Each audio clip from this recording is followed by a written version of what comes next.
Halo semua, jumpa lagi di channel Belajar Arsitektur. Kali ini bersama saya, Iksan Okta. Bagi teman-teman semua yang belum subscribe channel Belajar Arsitektur, silahkan subscribe. Tinggal klik tombol subscribe di bawah ini dan jangan lupa nyalakan lonceng agar tidak ketinggalan video-video terbaru dari kami. Pada topik kali ini, saya akan membawakan tentang rumah ramah pangan, yaitu memanfaatkan ruang hijau yang sempit di rumah tersebut. Di mana kita ketahui untuk sebagian orang rumah adalah kebutuhan untuk tempat tinggal, tempat pulang, maupun tempat berkumpul. Dan kebanyakan orang ingin desain rumah yang bagus di lahan yang sempit dengan menggunakan jasa arsitek. Namun pada kali ini rumah bukan hanya tempat untuk berkumpul, bukan tempat pulang saja. Ketika kita meminta desain oleh arsitek, mungkin kita bisa memiliki kelebihan untuk seperti ruang tambahan. Rumah ramah pangan ini bisa didesain di lahan yang sempit. Ini sangat cocok untuk kalian semua yang hobi untuk bertani atau menanam tanaman tumbuhan. Seperti kita ketahui, manfaat dari rumah ini adalah yang pertama itu paling utama adalah sebagai resapan air hujan. Terus yang kedua adalah untuk estetika rumah, di mana kita sering melihat rumah yang memiliki tumbuhan hijau namun hanya sebagai pajangan. Namun di sini kita juga bisa memanfaatkannya untuk kebutuhan kita dikonsumsi. Terus yang ketiga, bisa membuat rumah menjadi sejuk. Terus yang terakhir sendiri adalah pemanfaatan dari ruang hijau tersebut bisa kita gunakan untuk sebagai menanam tanaman. Yang tentu saja tidak hanya sebagai tanaman hias atau pajangan, tapi bisa juga diolah untuk kebutuhan kita sehari-hari dan dikonsumsi. Namun kebutuhan tersebut hanya untuk jangka pendek.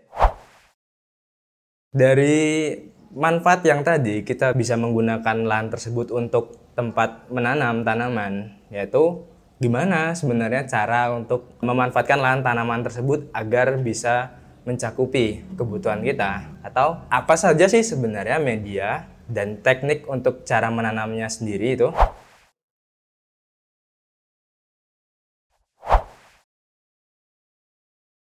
Yang pertama adalah cara hidroponik dan bioponik.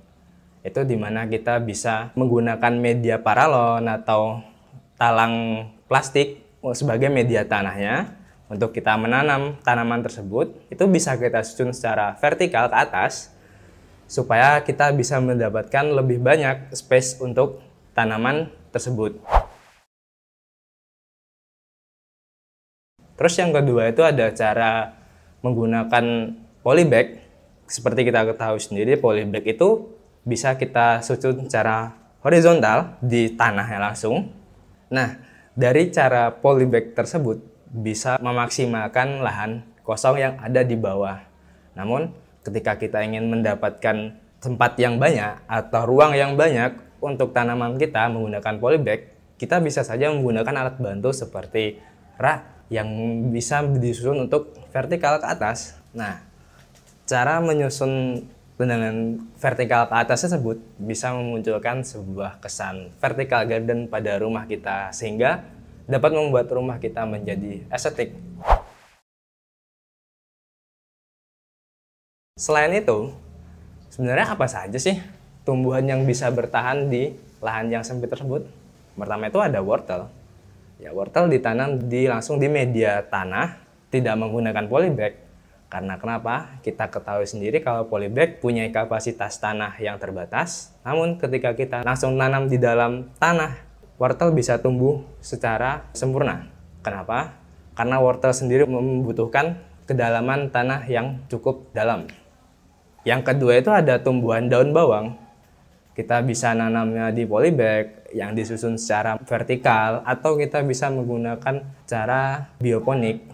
Terus ada sayuran hijau seperti sawi, bayam, itu kita bisa menggunakan biopilik. Nah, yang terakhir itu ada kentang dan tomat. Kenapa? Kentang dan tomat itu sangat mudah untuk ditanam. Kita bisa menggunakan media polybag atau langsung di tanahnya. Polybag yang ketika kita ingin mendapatkan space yang banyak untuk sebuah tanaman, kita bisa menyusunnya juga dengan cara vertikal. Nah, demikianlah pembahasan tentang topik rumah pangan kami. Mungkin jika teman-teman mempunyai ruang yang sempit atau ingin mendesain rumah di lahan yang sempit, ingin ada sebuah taman yang bisa dimanfaatkan hanya tidak sebagai pajangan saja atau tempat tumbuhan yang digunakan sebagai pajangan, namun bisa untuk kalian manfaatkan untuk dikonsumsi atau hal yang lainnya, teman-teman bisa menghubungi studio arsitektur Rancang Reka Ruang, di mana arsitek dan desainernya yang sudah berpengalaman. Bisa juga teman-teman untuk berkonsultasi dulu atau sekedar tanya jawab, akan dilayani oleh adminnya. Nah, untuk kontak dan link yang bisa dihubungi tentang Rancang Reka Ruang ada di deskripsi bawah ini. Demikian dari saya, Iksan Okta. Sampai jumpa di video kami berikutnya. Terima kasih. Bye. Oke, di-cut dulu apa enggak, Pak? Saya, Pak. Tak jelas kayak itu juga enggak ya? Oke, cut dulu, Pak.